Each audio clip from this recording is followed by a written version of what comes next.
Halo, perkenalkan nama saya Kimia dari kelas 9A. Hari ini saya akan menjelaskan tentang dinamika perwujudan sebagai negara dan pandangan hidup bangsa. Penerapan Pancasila dari masa ke masa.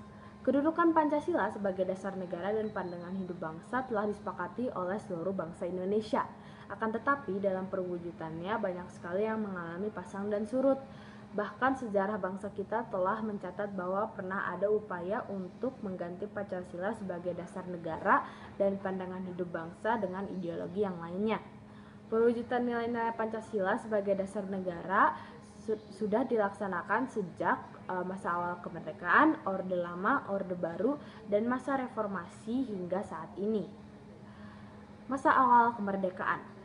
Di masa awal kemerdekaan itu terdapat pemberontakan PKI atau Partai Komunis Indonesia, yaitu terjadi di Madiun pada tanggal 18 September 1948 yang dipimpin oleh Musso, dan tujuan pemberontakan PKI ini adalah untuk mendirikan negara Soviet Indonesia berideologi komunis.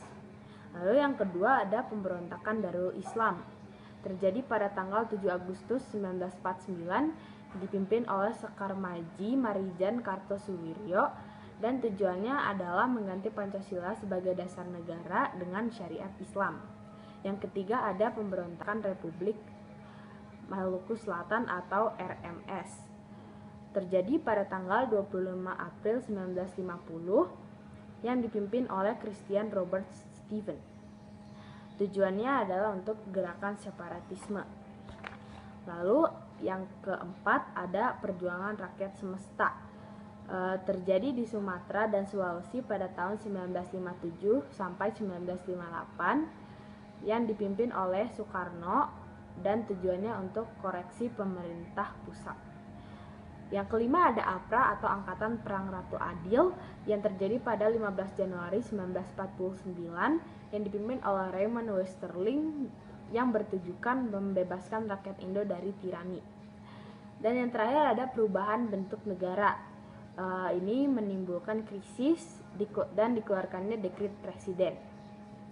Lalu pada masa Orde Lama, masa Orde Lama dikenal sebagai periode demokrasi terpimpin dan dikeluarkannya dekret presiden pada 5 Juli 1959.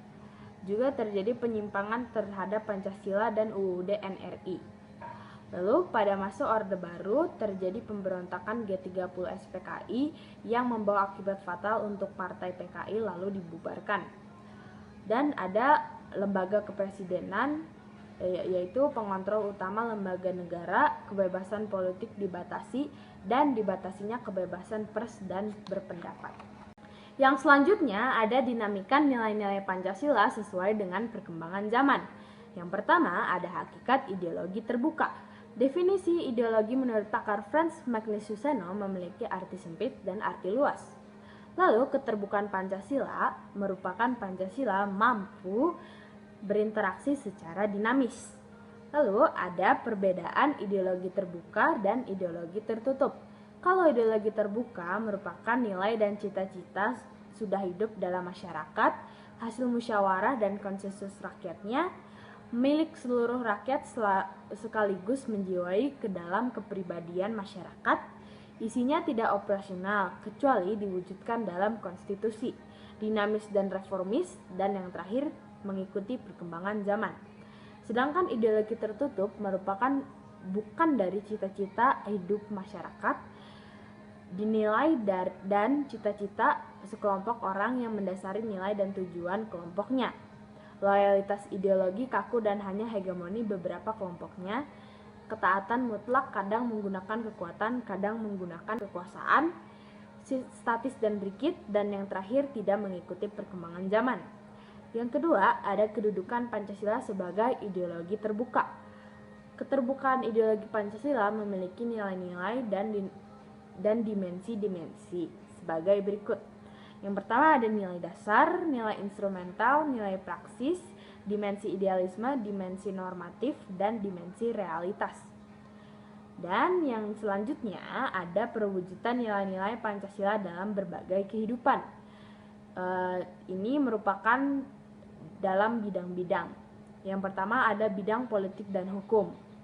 Di bidang politik dan hukum, sistem pemerintah yang sesuai perkembangan zaman. Lalu selanjutnya ada dalam bidang hukum. Dalam bidang hukum, hukum nasional harus bersumber pada Pancasila. Dan yang ketiga ada dalam bidang ekonomi. Sistem ekonomi yang dijiwai oleh nilai-nilai Pancasila. Dan selanjutnya ada dari bidang sosial budaya. Masyarakat adil dan makmur berdasarkan Pancasila. Dan yang terakhir ada bidang keamanan dan pertahanan, yaitu UUD NRI 1945 pasal 27 ayat 3. Sekian dan terima kasih, semoga bermanfaat.